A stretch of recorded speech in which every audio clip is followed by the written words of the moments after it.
আজ আমরা একটি অত্যন্ত আগ্রহের ও গঠনভিত্তিক প্রশ্ন নিয়ে কথা বলবো। ডাইনোসরের উল্লেখ কি সনাতন ধর্মে বা শাস্ত্রে আছে? চলুন যুক্তি, শাস্ত্র ও বিজ্ঞান তিনটি দিক থেকে বিষয়টি পরিষ্কার করি।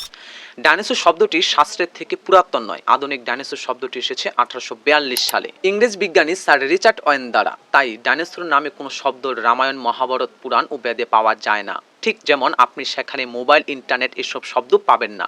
কিন্তু প্রশ্ন হচ্ছে, সেই যুগে এমন কোনো প্রাণীর উল্লেখ আছে কি যাদের রূপ ও প্রকৃতির ডাইনোসরেরই মতো?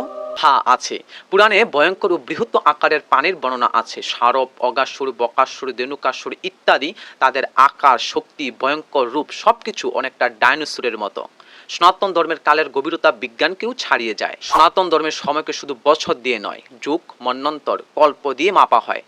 এখানে এক একটা যুগই লাখ কোটি বছরের। বিজ্ঞান বলে ডাইনোসর বিলুপ্ত হয়েছে প্রায় 65 মিলিয়ন বছর আগে। শাস্ত্র বলে একটি কল্প 4.32 মিলিয়ন বছর।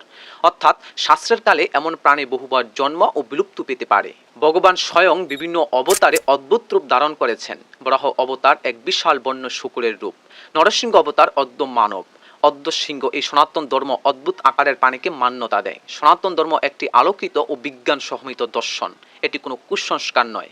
তাই যদি বিজ্ঞান প্রমাণ করে ডাইনোসরের অস্তিত্ব ছিল, সনাতন দর্শন তা অস্বীকার করে না, বরং সময়ের গভীরতায় তাকে স্থান দিতে পারে। নমো সনাতন।